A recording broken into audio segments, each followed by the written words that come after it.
This will be number 1, I'm sure. Down there. Oh no. Ew.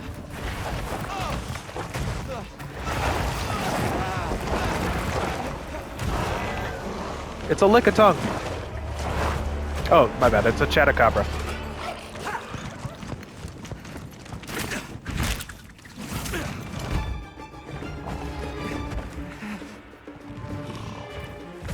No, stay away.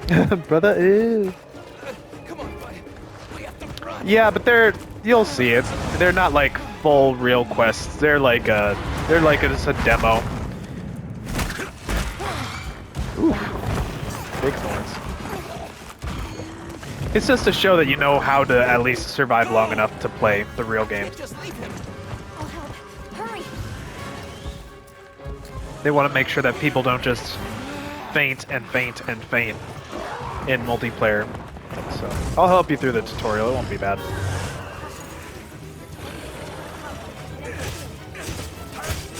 It's an amphibian type.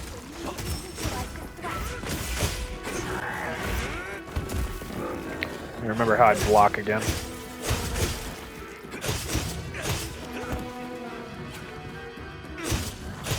going to attack. It's going to attack unless I stop it. But yeah, I like this weapon a lot. You can block. You can deal good, consistent damage. It takes advantage of elemental weaknesses, and status buildup is good on this weapon later on. Early, it's just kind of like a consistent damage dealer, but it like dabbles in everything. It's a support class. It's good DPS. It's good status buildup. It's an all-rounder.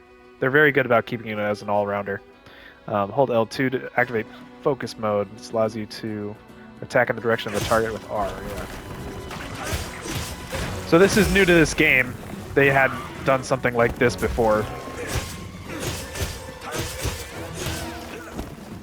This is kind of nice because it lets you make sure you're aiming where you want to be aiming while you play. I might have to get used to doing this because I didn't really do this on the demo, but it's good. I'm used to just doing no camera lock on basically and just eyeballing it. It's a whole new game, very different. Mount Secret. Okay, let's get on the Secret. So they're not even wanting me to fight right now. Now where I'm supposed to go. Repeatedly attack the same parts of monster. Vulnerable. While you're inflict more damage, use focus mode to target wounds easily, yeah. So maybe it just wants me to keep fighting. Weapon needs a bit of sharpness. Alright, yeah. And eventually here they're telling you need to sharpen your weapon. That's something that almost every weapon needs to do except for like the ranged weapons. They don't sharpen obviously because there's no blade. So if you do pick a weapon and you don't want to worry about sharpening in the middle of a fight, you can always go with a ranged one because they just don't even do any of that. Ooh, that plunging attack, sick!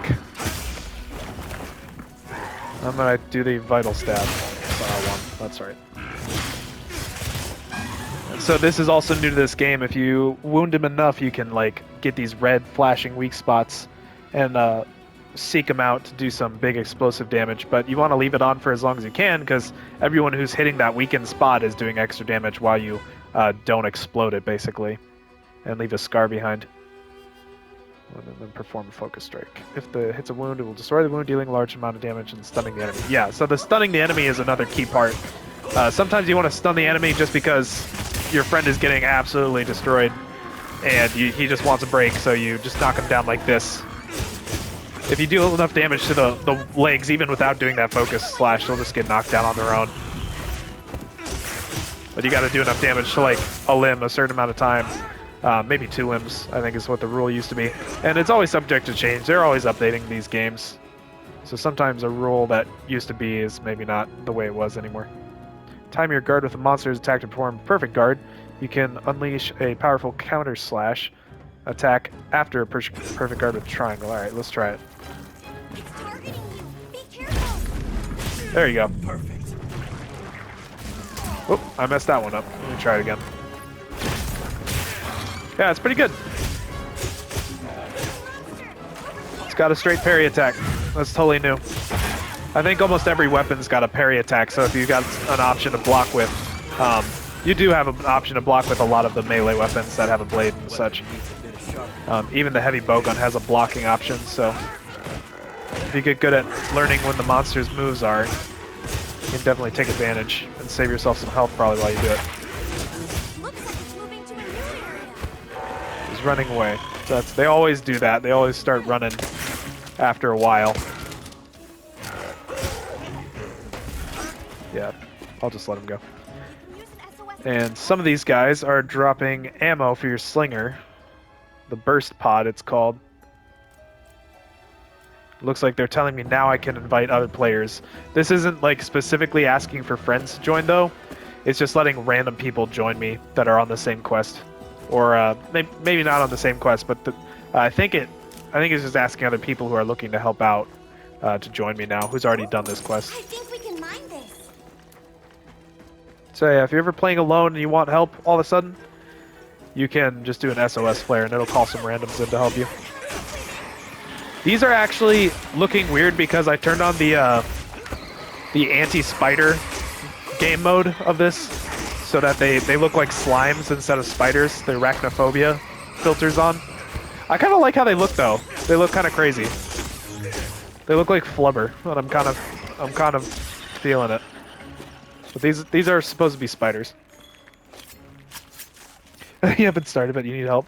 You'll be fine. These tiny enemies you also have to carve, so when you beat them, don't forget to take some of their parts off them, because they will have their own armor sets, weapons, and things like you'll need to worry about that later on. Let me see, do I have a net? I don't have a net yet, so that's fine. My weapon's totally broken down on the sharpness, all the way down to red. That's not good.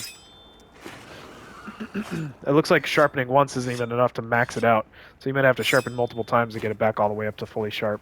But your weapon doesn't break. You just gotta resharpen the thing. Yeah, I know. You'll be fine, though. I know this game's gonna make you a little anxious, but you'll figure it out. It's not that stressful.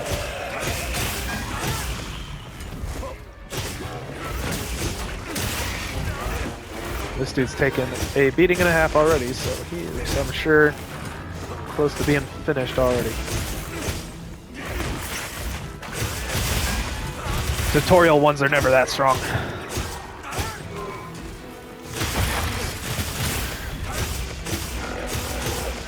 And I know it doesn't look like much, but 13, 19, 23 damage on this guy is actually pretty good, especially for a sword and shield.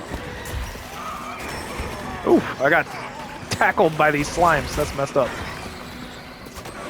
Yeah, so even the small ones can be a problem. It doesn't seem like they're really affected by the burst. If I had a flash pod, I bet I could make them all just run off, but I don't have one of those right now, I don't think. I have a screamer. Let's try it. Oh, okay. Yeah, that's shut him down. Oh, there's a little lizard I could catch if I had a net. There's usually a net that you can use to catch the small creatures that you don't fight, called endemic life. And I want to start doing that as soon as possible, because that does also unlock some secret stuff if you collect a lot of them. And usually you put some of the endemic life in your own little bedroom that you get eventually. You're not going to sleep now? You're just going to stay awake? Alright. He was running off to his nest. This is his nest. I know it doesn't look like much, but he would like fall asleep if I wasn't bothering him right as soon as he got here. And what people do is when they start running off their nest, they plant barrel bombs on them while they sleep. So that first thing that they do when they wake up is take a big chunk of damage. And that first hit is get a multiplier on it. So it's pretty important that when they're sleeping, monsters are sleeping, you hit them with your hardest hitting move you got, so that multiplier gets the biggest buff of damage you can get. Yeah, that's your tutorial monster. He's really not that hard. There's some weapons that's going to make it look even easier than I made it look, because they're just made for damage, but I was made for an all-rounder consistency sort of build. So it even made me think that took a while for just getting a tutorial monster done. But right after this, I suspect it's gonna just go straight into another cutscene, so I'm gonna mute while I listen to that. And you high-five your cat after every hunt. By the way, I named my cat Moon, if you guys didn't notice that. I named it Moon. Because she said today she likes cats. So I made her my cat. But I don't know if it kept the name, honestly, because I was doing it for the new cat. And I just named this one, but I did name it something different for the beta, so I'll have to wait and see where I can see the cat's name.